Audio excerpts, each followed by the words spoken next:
Okay, so Grip of the Hidden Hand, update 57, patch note review. Important note, the update is coming out tomorrow, Wednesday, November 9th. So this is going to be the look at the notes here. I might breeze over some of this stuff, some of the specific numbers, but we'll go through it as we go through it. So it's coming out with the new pack, Grip of the Hidden Hand. It is 5 quests for level 16 and 33. And in my opinion, some of these quests are extremely good. These are really, really good quests. Like, there are no bad quests here, but some of them are like way above what you would expect. So a lot of fun, would recommend doing that. My important recommendation, this more than any other quest pack I've recommended, please play this one by yourself first. Even if it's too hard, throw it on a casual, I don't care. Just do it by yourself first, because if you run it in a group and you don't read anything, it's way worse. The story is funny, the characters are interesting. I would recommend just do it yourself on casual, explore everything, find everything, and then start running it with others. Imbue update. So this one, I think it's really well explained here, but it's a new type of toggle that adds damage to your attacks, and the damage can be tied to specific weapon types or styles or that sort of thing, and they scale their damage with Imbue dice. So it's basically anything in the game that was like, oh, activate this thing to add damage to your attack from a tree is now going to be called a Imbue. It's a toggle that is exclusive with all other ones. So some people might use more than one. You might be playing as an Eldritch Knight who is also Inquisitive, and you get both the Eldritch Knight damage dice and the Inquisitive. Now you can only use one of them, which may seem like a nerf, but all of the bonuses that you accrue from any of these things are now just generic Imbue dice bonuses, which means that if you're a Inquisitive or an Eldritch Knight, and an Eldritch Knight, then the bonus dice would apply to whichever toggle you have active. So as opposed to having like 5d8s of acid and 5d8s of like the law damage, you would just end up having 9d8s of one or the other, right? Because that's how that one would work for the additional dice. Anyway, so Vile Chemist is a d8 poison.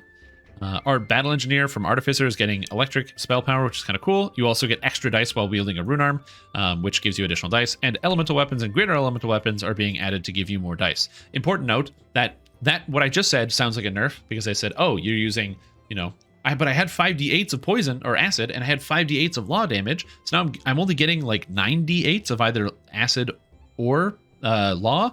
That's a nerf. However, they're adding in more dice all over the place and making it much more generic, so it's easier to acquire. Yes, because getting a new source of Imbue, like a new Imbue, does not give you dice, right? So if I have the Vile Chemist Imbue and the Inquisitive Imbue and the Rogue Imbue and the Eldritch Knight Imbue, all of those are only going to do 1d8 because I have no dice on them. It's only the bonus dice that count, that increase everything. Anyway, Barbarian, their Frenzy is now becoming a Imbue, which is kind of neat, and Death Frenzy is going to give them extra dice while it's active. War Chanter from Swashbuckler, it used to do 1d6 damage per hit, but now it is the same thing, but now it actually scales off of your Imbue dice, so you can get that if you wanted. Also, War Chanter is going to be granting Imbue dice as well, so you can scale it, and on top of that, it's no longer connected, so you don't have to take it if you don't want to. This Swashbuckler Imbue that was really bad, that gave you sonic damage on hit, is now, or on crit, is now going to be sonic damage on hit and be a full Imbue, which is very fun. Dark Apostate is pretty much the same. War Priest is now getting an Imbue, which is very fun, and also can allow it to be changed to light damage. So War Priest and also War Soul are getting a little buff from this. Those trees are still bad, but it is a small buff from that. Druid is now getting an Imbue in their fire or water elemental form. So while you're in the fire form or the water elemental form, you also get an Imbue that gives you extra damage. This isn't necessarily important. I tried testing this out on some other characters. It didn't seem good, but it's kind of cool, and you can make some unique ideas from some of this. Same thing with War Soul. It's the same nonsense. Ninja Spy. So the Monk Imbue or the Poison Sting of the Ninja, I believe it's what it's called, is now going to be an Imbue, so it scales with the extra damage. This one is also really crazy Ninja Poison thing, where every time you crit, it increases the amount of damage that monsters take from poison, which is just insanely valuable, and this might be the best Imbue in the game, we'll see. The Ancient Mystic is fire with force damage on crit, which is also one of the best Imbues in the game, so Monk really just, does a good job. Plus, Ancient Mystics get Imbue dice per core, which means each core, if you're playing as Ancient Mystic, you can get yourself a total of 7d6s of fire damage, or fire damage per hit, an extra 76 force damage on crit, which is pretty nice considering it scales with your melee power. Paladin Sacred Fist, same thing, converted over. The Tempest is now the electric thing that used to give you a D8 electric damage on hit is now an Imbue, and you can get the bonus dice out of Arcane Archer to improve your Tempest if you want, and the other way around, which is very cool. Rogue Assassin, the extra poison damage you got per hit is now an Imbue, and they get a bonus Imbue dice out of there. This is going to be useful. One of the benefits of this system, and important note, so now they don't scale upwards anymore, so your Eldritch Knight is not going to be like a D12, it's just going to be a D8, which might sound, kind of bad, but it's important to note that now you can very easily get extra dice. I did test this on Lemania. On Lemania, my Eldritch Knight was doing more damage than I was previously, with no changes to my build or items, because there's just more dice available now in the game from different sources. Additionally, with changes, you can get it even higher, and it means if you want to do something like the 18 Wizard 2 Rogue, very, very standard build, 18 Wizard 2 Rogue, you can now actually get this affinity thing and have extra Imbue dice, so you can have even more damage on your Eldritch Knight, which makes it a better Eldritch Knight, which is kind of cool. The Warlock Imbue, which is from Enlightened Spirit, applies to Eldritch Blast, which is very cool, and they can get even more damage from Celestial Spirit. Out of the racial trees, Drow is going to get the Assassin Imbue, as well as extra dice to fill in some of the space that's missing. The Shader Kai, bonus damage, cold damage on sneak attack, is now going to be an Imbue, but it's going to be a D12, which is a big amount of damage. The Warlock Dilettante fire damage will work on spells, but this still has a 1-second cooldown, but it works with all your Imbue dice. So if you have a bunch of Imbue dice, you can have this functioning on spells, which is kind of cool. The Tiefling Racial is scales based on how much health they have. This is one of the worst ones in the game. So these two you're probably going to ignore unless you actually have a class that imbues, and at which one you use that class as Imbue. This is incorrect. Inquisitive is supposed to be a D8 damage.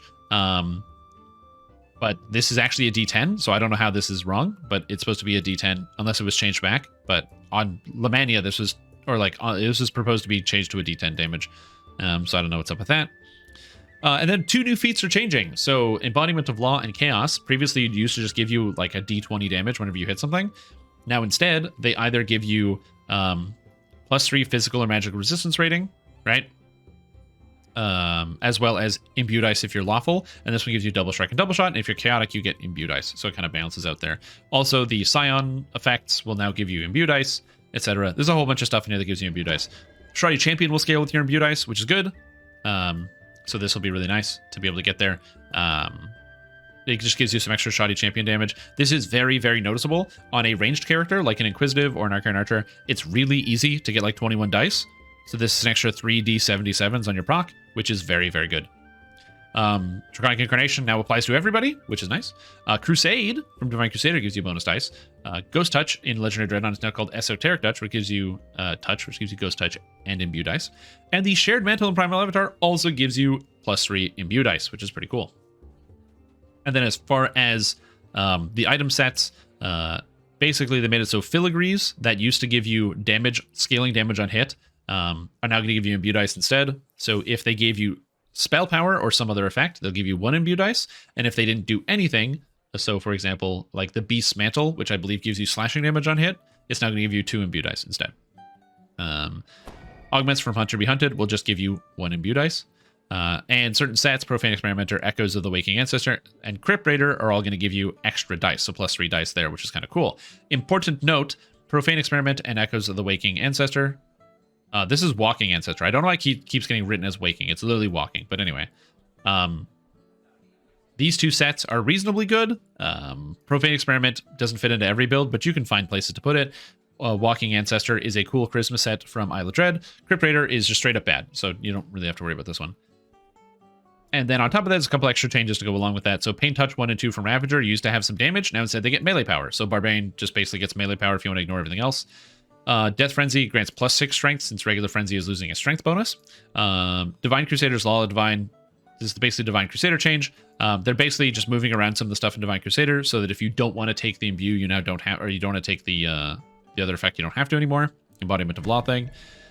Rather than upgrade the Tempest Lightning Stance for increasing base damage, the toggle is now the Imbue and the upgrade is just for the full absorption. And Iced Edge is now 1 rank and you don't need the rest of the ice line. So that's kind of the change there. So overall, Imbue change. What is this going to do? Not a whole lot. What does Echoes of the Waking Ancestor do? Generally, Oh, it's just a caster set. So it gives like, think of what generic caster stuff, spell critical, spell DCs, stuff like that. It's all just on there. I'm pretty sure anyway. Anyway, I don't want to get sidetracked. Basically, if you're worried about the cost benefit of this, there will be a couple characters that with no adjustments will experience a small reduction to their general stats. So as an example, if you're an Inquisitive and you make no changes whatsoever, in the heroic leveling process, you should experience a small reduction to the amount of damage that you have, but pretty much every single other character in the entire game is going to be gaining a buff from this, and on top of that, getting Imbue dice is now so easy. They're everywhere, and you're going to be able to beef up your damage. So, the extra light damage a Paladin was dealing is going to be way better than it was before. The Sorcerer damage is going to be way better than it was before.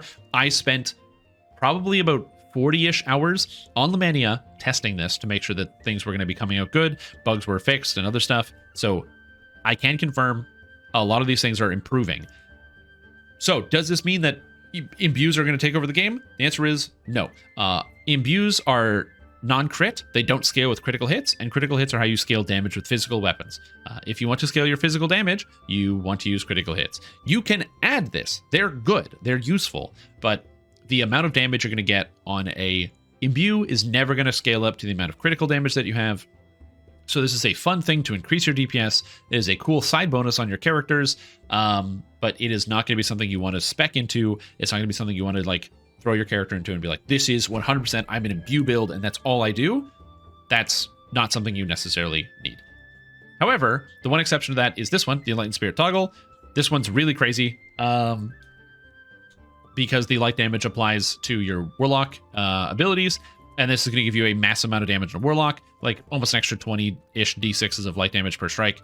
Super, super, super good. Warlock is going to be heavily benefiting from this, so keep that in mind. It's a big DPS boost for Warlock. Yeah, the spell stuff on spell crit can crit, but you shouldn't be focusing on that. It's not going to be that good. All right, so the second bit is the hit point changes. They don't have the chart here, which is nice, because the chart was confusing, but they're also changing up how health works in the game. I'm going to do a brief summary of this to kind of give you an idea, but here is the basic gist of what these health point changes are going to do. Top level stuff right away. This is not a nerf to every class in the game except for Cleric and Favored Soul, but that's also situational. Every class in the game is going to be receiving the same amount of health or more health than they did before. In almost all cases, it's more health. Basically, Epic Defensive Fighting is an ability. You get it at level 21, and what it does is right here. Is I'll just move this so I can actually look at it here. So what it does is it gives you extra hit points based on the combat style feats that you have. But you'll notice at the bottom here it says while you're fighting defensively, all spell or spell-like abilities are affected by metamagics, have their range reduced to touch range, and your double shot and range power are set to 0. So what this means is that you can't cast spells at range, you can't do anything at range because you're exclusively melee. This is really destructive to the general game experience. I'm playing as a monk. It means that I can't use my healing key on people at range. If you're playing as a monk, it means that you can't use your key wave at range, your key incinerating bolt. So anytime they want to design anything ranged on a melee character as like a cool hybrid thing, they have to completely axe from the design process. So getting rid of Epic Defensive Fighting is a good idea. However, one of the problems is that that's where people get a lot of their hit points. So the solution is to do two things. Number one, the bonus percentage hit points that you would get from Epic Defensive Fighting is just going to be going into the tier 5s of several enhancement trees. So, for example, I'm playing as a monk.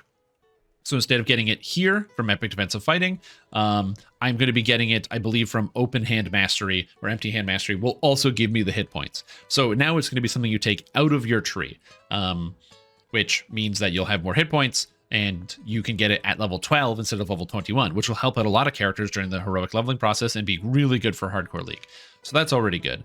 But the second thing they're going to be doing is they're also going to make it so that the amount of health you get from leveling up is going to increase based on your combat style feats. So essentially, you get 20, as they say here, you get 25% extra hit points gained from your class levels for each combat style feat that you have. So let's just say you take 2-weapon fighting, improved 2-weapon fighting, and greater 2-weapon fighting, and you're playing as a fighter who gets 10 health per level. Well, because I have 3 feats, I get 75% bonus health, so I basically get 17.5 health per level instead. So all melee characters are going to be getting a health increase. You will not experience any health decreases on melee characters, with one exception. But other than that one exception, which is Pale Masters who use tier 5 of the Pale Master tree instead of the Eldritch Knight tree, they will have a health decrease. But every other melee in the game is getting a health increase from this patch. Also, D4 hit die classes are like Wizards, Sorcerers, and Alchemists are all getting bumped up to a D6. Bards, Artificers, and Rogues, who were D6s, are now D8s, and Rangers are now D10s. This is the hit point values in 5th edition, so they're just standardizing it, I guess. So even still, you're still going to get a hit point bump in pretty much every character across the game. This is the list of the different enhancements that you have to take to get this done. I'm not going to go through this, but suffice to say, if it's a melee tree, there's a tier 5 that gives you health. The only difference is that they separated out so that the pure melees get 25%, the hybrid melees, like Artificers and stuff, get 20%, and Bards get 20%, and they called them the nuker melees, the caster melees, like Alchemist and Eldritch Knight, get 15% instead. Even still, Alchemist is going to get a hit dice increase, so they're still going to get some of the health back, plus the base value. You're going to still increase your health on Alchemist, just not as much as you would get from another character. Same thing with Sorcerer and Wizard. Yeah, it's only 15% compared to 20, but you are going to have a higher base health value, so keep that in mind. On top of that, they're making a second change because they don't have the shortening spell effect in Sorcerer and Wizard Epic Defensive Fighting. Knight's Transformation, which has the same effect in Eldritch Knight, is also being changed, where basically half of the effect is going to be a passive, and the other half of the effect is going to activate when you use Eldritch Strike, which gives you the rest of the bonuses. So now in your Eldritch Knights, you can cast spells at range. This is extremely great for me as a somebody who uses Eldritch Knight all the time. I have an Eldritch Knight endgame. This means that I can now cast Mass Hold on my way into combat and then start meleeing with all my powers, which is very, very cool. So huge bonuses to Eldritch Knight. Eldritch Knight was already one of the best things in the game you can play, and now it's getting even better. So yeah, it's pretty sick. Something I actually completely forgot to mention, so I'm going to have to go back and shove that in and do a little bit of snip on the editing there, is that the fighter is receiving a major mega ultra buff. So the many buffs. First, tier 5 of the Stalwart Defender tree is going to be getting 120 hit points, 60 in Thick of Battle, and 60 in Against All Odds. So it's 120 extra hit points. They're also getting 10% quality hit points, which is a huge amount of hit points. And on top of that, they're also getting a new ability called Second Wind. So this is auto-granted for fighters, which is an active ability that gives you half your health back. And you can use it up to 6 times at level 20. So you get one use at 2, and then another second at 4, a third at 8, a fourth at 12, a fifth at 16, and a sixth at 20. Also at level 8, it'll also apply the Panacea spell. Important note about Second Wind, this ability is very, very, very good in Elite difficulty. In Reaper mode, this loses a ton of value because half of your health is not very much at that point, unless you have a lot of healing amplification. So for reference, I think you need 140% healing amplification to actually get this to heal you for half. So you're still, or 140 healing amp to get this to heal you for half. So you're still going to be missing quite a bit. It's not going to be like the cure-all that you want, but it is still a huge bonus to fighter. It will be nice. Outside of Reaper mode, inside of Reaper mode, it'll be a nice, oh shit, you can save yourself or heal yourself a little bit. And if you can manage to get to up to 400 healing amp, you can even get it to heal you to full, which is cool. In Reaper 1 and 2. In Reaper 10, this will be basically useless, but it's a neat idea in general. Other gameplay changes. This is a huge patch. So overall, as I said, important notes about these two things. These are the two biggest ones. The Imbue change. There may be a very mild reduction to your character performance if you already have an existing character at endgame. But when I say mild, I mean a very small change. And you can make really easy small adjustments to get most, if not all, of the damage back, and even more so. It's very easy to update your characters to have way more damage without, with barely any sacrifices. Definitely recommend looking into that. And most character builds in the game will be gaining damage. So just keep that in mind. And then the hit points things. The two places where they had a reduction, which I forgot about, Cleric and Favorite Soul. So Cleric and Favorite Soul are getting 2 health nerfs. Cleric in Animal Domain is going to go to 4 hit points per level as opposed to 10, so reducing the amount of hit points they get by 60%. And the Favorite Soul, where are you, Favorite Soul? Used to get the Stout of Heart, giving them 10 hit points per level. Now it's going to be 4 hit points per level. If you are a melee Favorite Soul or a melee Cleric, your health is still going to increase. But if you're a caster Favorite Soul your health is, you're going to receive a nerf to your total amount of hit points because obviously you're getting less health per level. And if you're a caster cleric who was animal domain, you will also receive a nerf to your hit points. Important note, don't play animal domain on caster cleric. Pick a domain that helps you with spell casting. That's my advice on that one. Outside of that, there's a couple other changes that have gone through here. One is the falconry mechanics. There's a bunch of mumbo jumbo here, but suffice to say, the falconry attacks are extremely fast now, and it feels amazing to play. I ran several quests with a falconry character, and it was like night and day. It was so much more fun. The way the falcon works is now when you get into combat, it just flies up, and then whenever you activate an ability, it just swoops down and starts like slamming people. It does way more damage. It's significantly faster. You may actually want to invest in falconry attacks now and actually level up the skills because of how much better the falconry is. It's very, very, very good. Would recommend. If you haven't played falconry, you haven't liked it before, it is so crazy good. It's so good, dude. It's so good. The level 1 bolt spells no longer share a cooldown, which is pretty much the only thing that was holding them behind. They were originally added to give sorcerers and wizards a little bit more like spells they could cast near the game, and also to stretch out the mana pool because they only cost 2, except they share a cooldown and they have a long cooldown, so you can't just cast it back and forth. You have to like cast it and then wait like 6 seconds or something dumb. But now you can cast all of them, so you can just go like 1, 2, 3, 1, 2, 3 and whip through the bolt spells, which is how they should have been used in the first place. Wading through shallow water is now faster, and the Longstrider spell allows you to ignore the effects of shallow water, which is amazing. Really love that. Scorpions don't burrow unless they are mini bosses. Bosses are mini bosses and will only do so at close distance. So regular scorpions don't burrow anymore, and they only burrow if they're a boss or a mini boss, and if they're in melee, they won't burrow at all. Phase spiders won't phase as much, and monsters will now cast tactical detonation on a longer cooldown, which means that the tacticians and all those monsters in Sharn that cast tactical detonation are now going to be a little bit more gentle on you. So all very, very good things. And then we have some bug fixes down here. There's a long page of bug fixes. Damn. Well, I'm going to skip this for now. We'll get back into it in a second. Some more important changes. Spell components have a type in tag or type in number tag in front of them to help them sort out in the DDO store and their player inventories. Basically, they're going to start with like, Alchemist 1 and then the name of the component, so it's easier to sort and figure out. Feats with skill requirements now display those skill requirements better in tooltips. So there's going to be like, I think it's color-coded. Players will no longer be given a confirmed dialogue when looting an item that's bind to acquire when in party with a hireling, which is just a good change. The bank systems tab rename button has been updated, is now labeled rename. Great change. I still have people sometimes asking me like, oh, how do I rename my tabs? Because there's a little button, but it's just an arrow. So now you can actually see it. And when closing a bank tab in the shared panel, other panels remain active. What this means is that, let's just say you open up your bank and you have like your reincarnation cache, your shared bank, and your regular bank. You can close the ones you don't need to look at. So if you don't want to see, you don't have to fill up your screen. You can just get rid of the ones you don't want, which is nice.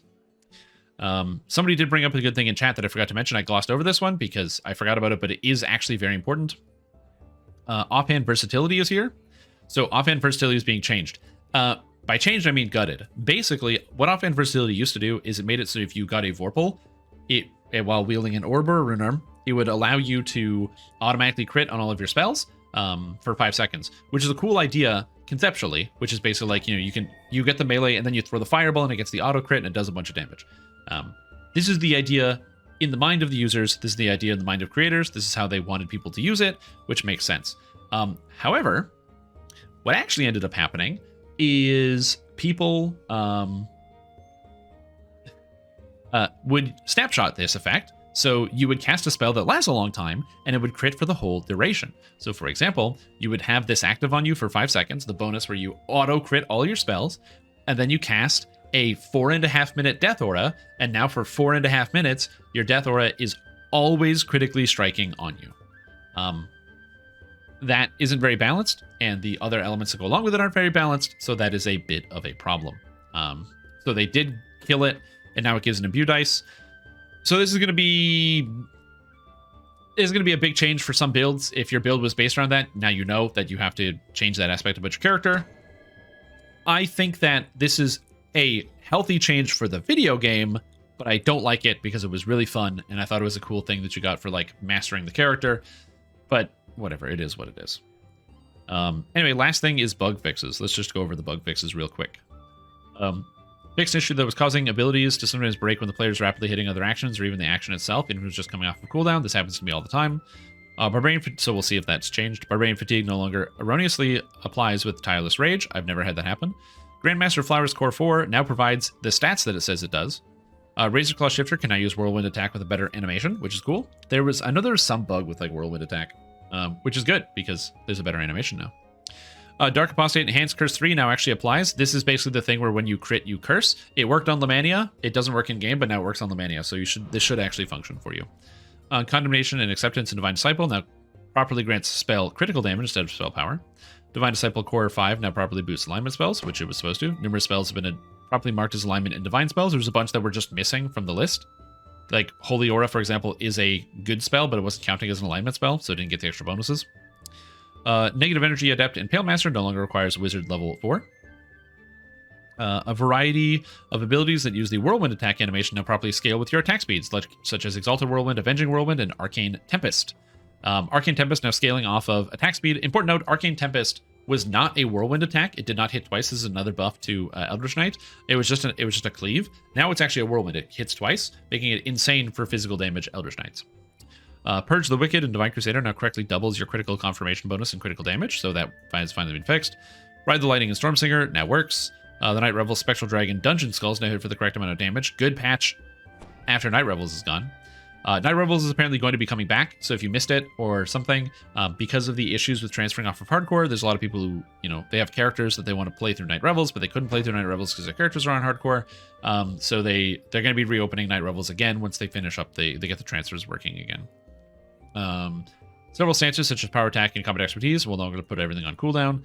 The Path of Light feat is now properly awarded to Bladeforged, although the Lord of Blades will be very sad if you choose to forsake him. It is a problem if you play as a Sacred Fist. It doesn't work with Bladeforged right now. It will work after this patch. Force and Tandem persist through death. Primal Avatar spells now appropriately leveled, and therefore some of them work versus Liches, which is good because a lot of the epic spells are counted as level 1 because I guess they didn't type the level in, and so they can't work against Liches, so now many of them do. Certain XP elixirs now function more reliably and no longer have minimum level of 20. I didn't even know that was a thing. Razor Claw Shifters using Smite Evil will use better animations. Getting a Paladin Razor Claw Shifter is very hard to do, so that's interesting. I guess you can get it out of a Divine Crusader, but yeah. Players no longer see an invalid item has been removed from your inventory and receiving an auto-consume item like Astral Shards. If you buy Astral Shards from the store, it actually puts an item into your inventory and then it consumes it and adds it to your Astral Shard bank. And what would happen is it would give people an error, so that people would get an error code, have nothing in their inventory, and not know what happened. So that's always fun. Items can now be organized within the tabs of the Reincarnation Bank, which is kind of cool. Items can now be moved from the Reincarnation Bank to the Personal and Shared Bank. If you attempt to move a bound to character item to the Shared Bank, it will fail, and the item will be placed at the top of the main tab of the Reincarnation Bank. That's weird. And a variety of typos, text errors have been corrected. So that's basically the patch. New quests, Imbue System, health point changes. I'm actually very stoked. It's basically going to make heroics easier now because of the health point changes for melees and what have you. This is a good change. It's also going to give more health to melees, which is a good change. As an example, an easy example, my tank that I play has 3,900 hit points standing around because it's like the spell tank and it has bad gear. When I log in after the patch, it goes up to 4,500. So I just gained 600 hit points just by logging in. Love stuff like that. So it's going to make it better for melees. Your melees are going to get tankier in general. And then the new bonuses and builds. I'm going to be making a bunch of builds using the Imbue stuff. A lot of them are not going to be good, but they'll be fun and interesting and weird. So I'm really looking forward to it. I've been waiting for like a month for this change to come out so I can make some more character builds. So expect to see some cool stuff. I'm also going to be making a new endgame DPS Warlock build using this specific bonus and scaling it as hard as I can. And you'll see some crazy stuff. So yeah, that's update 57. Update 57 patch notes in the books. In the books. In the books. In the books.